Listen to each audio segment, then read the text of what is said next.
चलूँ मैं आपने बता दी थी फौजी साहब गला इतनी ठगी हो रही है। अब फौजी साहब बताने लग जे नहीं तो दिन लेकर जाओ तो शाम हो जाए। और फौजी साहब नहीं पूछांगे ठगी का शिकार कुकुर कहाँ से सरवाए तो ही। और फौजी ने कहेंगे फौजी भाई ने बस जो भी चीज़ दिखावा सबूता गला दिखाइए। क्यों ईब आरोप लागण लग रहे हैं, बड़े बड़े अधिकारियों पर आरोप लाग गए हैं। छोटी बात को नहीं है, बहुत बड़ी बात है। और जो भी साथी वीडियो में साथ के साथ शेयर जरूर कर दियो और लाइक कर दियो भाई। और वीडियो में बने रहो लास्ट तक। ई पढ़ांगे पोल। राम राम फौजी साहब। राम राम भाई जी। पहला तो अपना पूरा नाम बताइए दे फौजी साहब। नाम है सर सुरेंद्र कुमार। सुरेंद्र कुमार जी। आर्मी में हो? जी बिल्कुल आर्मी में जी। ऑन ड्यूटी हो फिलहाल रिटायरमेंट ही है? ऑन ड्यूटी हूँ सर। On duty.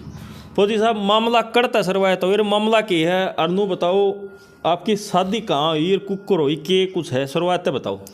सर मेरे शादी 19 जनवरी 2014 में दोनों भाइयों की हुई थी सर, सगी बहनों के साथ। गांव करमगढ़ है सर, नरवाना के पास सर, रसीला की लड़की है सर, उनके साथ हमारी शादी हुई थी सर। और शादी के 3 दिन बाद ही उसकी बहन घर चली गई और वहाँ जाने के बाद उसने तलाक का केस दायर कर दिया सर। तलाक केस दायर करने के बाद मैंने अपने सास ससुर, अपनी वाइफ है, उसके परिवार से बताया कि जिस घर में 2 भाइयों की शादी होगी और एक तलाक लेगी एक रहेगी, उस घर में क्या रिश्तेदारी है। और दूसरा सर कोई भी कुछ भी बोले, मेरा दिल ये बोला कि मेरे घर की इज्जत है, मेरे भाई की घरवाली है, वो तलाक ले लेगी, वो कहीं और दूसरी शादी करके और उसके हस्बैंड मेरे साथ चारपाई पे बैठेगा, उस घर में मेरा क्या आना जाना है। तो मतलब ये बात है आपने कहा अगर भाई मेरा भाई की वहाँ शादी नहीं रहेगी तो मैं भी नहीं करूँगा, ठीक है, वहाँ से आप भी मैं भी तलाक लूँ कुछ भी लूँ, अब भाई रिश्तेदारी खराब होगी, यह बात कैसे कहा? जी बिल्कुल सर। नहीं लेकिन सबसे बड़ी बात यह भी है ना कि सर उसके माँ बाप मतलब कि लड़की गलत कर रही है और उसके माँ बाप अपनी लड़की का सपोर्ट कर रहे हैं, मेरी वाइफ भी अपनी बहन का सपोर्ट कर रही है। तो मेरे को पता है कि सर मेरा भाई दारू नहीं पी रहा, मारपीट नहीं कर रहा, कोई झगड़ा नहीं है, कोई बात नहीं है। लेकिन उन्होंने सिर्फ वजह क्या दिखाई है कि वजह दिखाई कि एज डिफरेंट और अनएजुकेटेड, अनएम्प्लॉयमेंट है। तो श्रीमान वो बात तो उन्होंने पहले भी देख ली थी।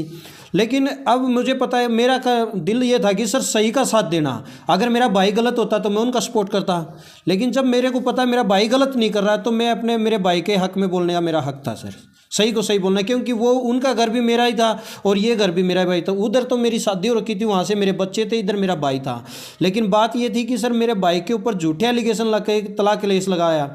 दूसरा पूरे परिवार को उन्होंने मतलब कि नीचा दिखाया कि इन्होंने मेरे साथ मारपीट की, उसमें माँ बहन सिस्टर भाई। तो सर वो बोलते हैं ना कि सर एक जड़ की वजह से पूरा पेड़ खराब हो रहा है तो जड़ ही काट देनी चाहिए, इसीलिए मैंने अपनी वाइफ का खिलाफत करी सर। तो मतलब है सारा परिवार का सीटा जा रहा था? जी सर। तो आपकी शादी किस तारीख को हुई, क्या सबूत है आपके पास, वो कार्ड है क्या है जो कुछ दिखाना है? सर मेरी शादी हुई सर 19 जनवरी 2014 में और वो इसका सबसे बड़ा सबूत है सर उन्हीं के द्वारा। पहली बात तो सर FIR दर्ज कराई गई है, 261 नंबर FIR है सर, और ये FIR कराई गई है महिला थाना जींद में सर। और इसके अंदर उन्होंने खुद दिखाया है कि मेरी शादी 19 जनवरी 2014 में हुई है, मेरे से दहेज मांगा गया और मुझे दहेज के लिए प्रताड़ित किया गया सर। ये शादी उसने खुद 19 जनवरी 2014 की दिखाई है सर।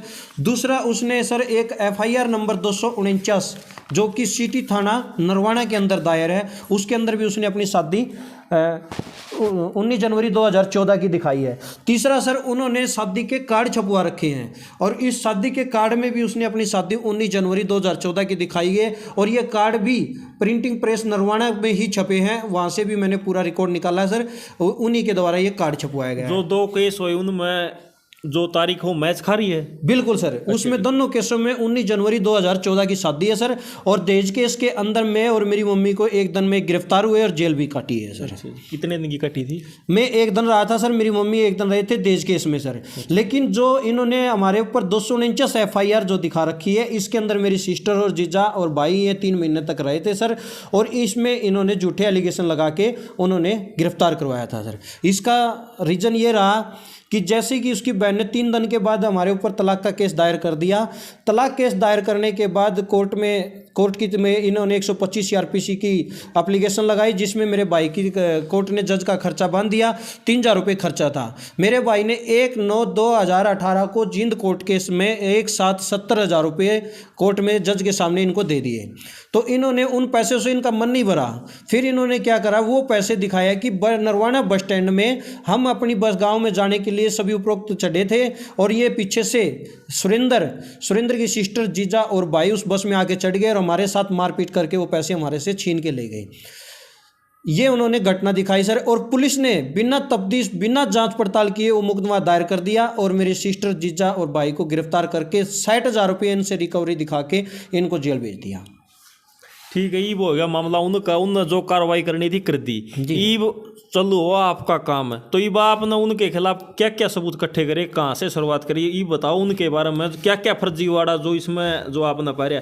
मैं वीडियो में लास्ट तक बने रही हूँ, और फर्जीवाड़ा ये शुरुआत होगा यो था उनका, उनने के कुछ कराया करता के स्टार्ट होया, जेल लग कराई दी, आरी बायरी आएगी फौजी साहब की भी लाग रही, बताओ भाई साहब। सर इसमें क्या हुआ, मैं जो इन्होंने जिस तारीख की लूटपाट दिखाई है 1/9/2018 की, उस डेट पे मैं ऑन ड्यूटी था आर्मी में बॉर्डर पे। वो कागज ले आए थे भाई साहब? आर्मी में ऑन ड्यूटी था, बॉर्डर पे था सर। ये मेरा ड्यूटी का रिकॉर्ड रहा सर, जबकि उसके अंदर तो मैं 3 महीने पहले और 3 महीने बाद तक छुट्टी पे ही नहीं हूँ।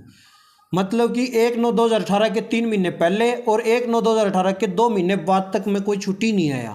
जिस डेट की इन्होंने लूटपाट दिखाई, कब की, 1/9/2018 की, उसमें क्या दिखाया कि इन्होंने कि सुरेंद्र ने रोशनी के हाथ से पैसे छीन लिए और हमारे साथ मारपीट की। लेकिन सर एक चीज़ आप भी जानते हो कि बस स्टैंड के ऊपर लूटपाट हुई है, सरकारी बस में हुई है, उसका चालक परिचालक भी वहाँ हो सकते थे, दूसरा वहाँ पे फोटो भी हो सकते थे, तीसरा बस स्टैंड के ऊपर हज़ारों लोग भी होते हैं, तीसरा हमारे फ़ोनों की लोकेशन भी निकाली जा सकती थी। तो जैसे ही मेरे को इस बात का घटना चला, मेरी मम्मी के पास मैंने घर फ़ोन किया, क्योंकि वहाँ फ़ोन की सुविधा नहीं थी। तो मैंने 15-20 दिन बाद अपने घर पे फ़ोन किया, तो मेरी मम्मी ने बताया कि तेरी सिस्टर जीजा भाई को जेल में गिरफ्तार करके जेल में डाल दिया है। तो मैं उसी के तुरंत बाद ही छुट्टी लेके अपने घर आया।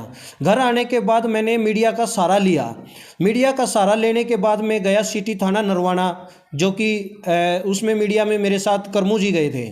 तो मैंने वहाँ पे आया, डीएसपी धर्मवीर, वहाँ पे जाके एसएचओ से पूछा कि श्रीमान इसमें मेरी सिस्टर जीजा भाई आपने गिरफ्तार कर लिए हैं, लेकिन इसमें मेरी गिरफ्तारी बाकी, क्योंकि मैन मुजरिम तो मैं ही हूँ, मुझे भी गिरफ्तार किया जाए। तो उन्होंने बोला कि इस घटना का मुझे नहीं पता है, आप उसका पहले मुझे ब्यौरा दें। तो मैंने ब्यौरा दिया, तो मैंने बताया कि श्रीमान 1/9/2018 की घटना हुई है और इस घटना के टाइम पे मैं ऑन ड्यूटी था। उन्होंने मेरा रिकॉर्ड मांगा, फिर उन्होंने फौज से रिकॉर्ड मांगा, फिर उन्होंने जय दिल्ली राजरीफ सेंटर जो रिकॉर्ड है वहाँ से रिकॉर्ड मांगा। उसका रिकॉर्ड मिलने के बाद उन्होंने दिखाया कि दौरान तफ्तीश सुरेंद्र कुमार बेगुनाह पाया गया।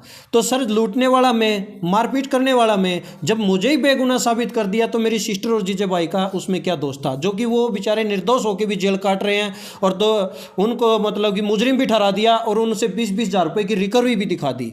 तो मैं आज भी एएसआई सुरेश कुमार गुज्जर से या सिटी थाना नरवाना से अब भी बोलता हूं कि एफआईआर नंबर 249 के अंदर वो किसी भी प्रकार का सबूत, प्रूफ, क्ल्यू या किसी भी संबंधित वो दे दें, या उस एएसआई सुरेश के कुमार खिलाफ कार्रवाई की जाए और उसको जेल डाला जाए, या हमें इसमें अगर हम दोषी हैं तो हमारे को अंदर डाला जाए। तो मेरी लड़ाई ये नहीं रही कि मेरी लड़ाई ये है कि पुलिस ने बिना तफ्तीश बिना जांच पड़ताल किए मेरी सिस्टर जीजा भाई को गिरफ्तार करके जेल में डाल दिया और उन्होंने उसको दोषी भी ठहरा दिया कि श्रीमान अगर मैं फौज में नहीं होता, मैं अपने छुट्टियों का रिकॉर्ड प्रोड्यूस नहीं कर पाता, तो इसका मतलब मैं भी दोषी था और हम जेल काटते और हमारा तो घर बंद रहता।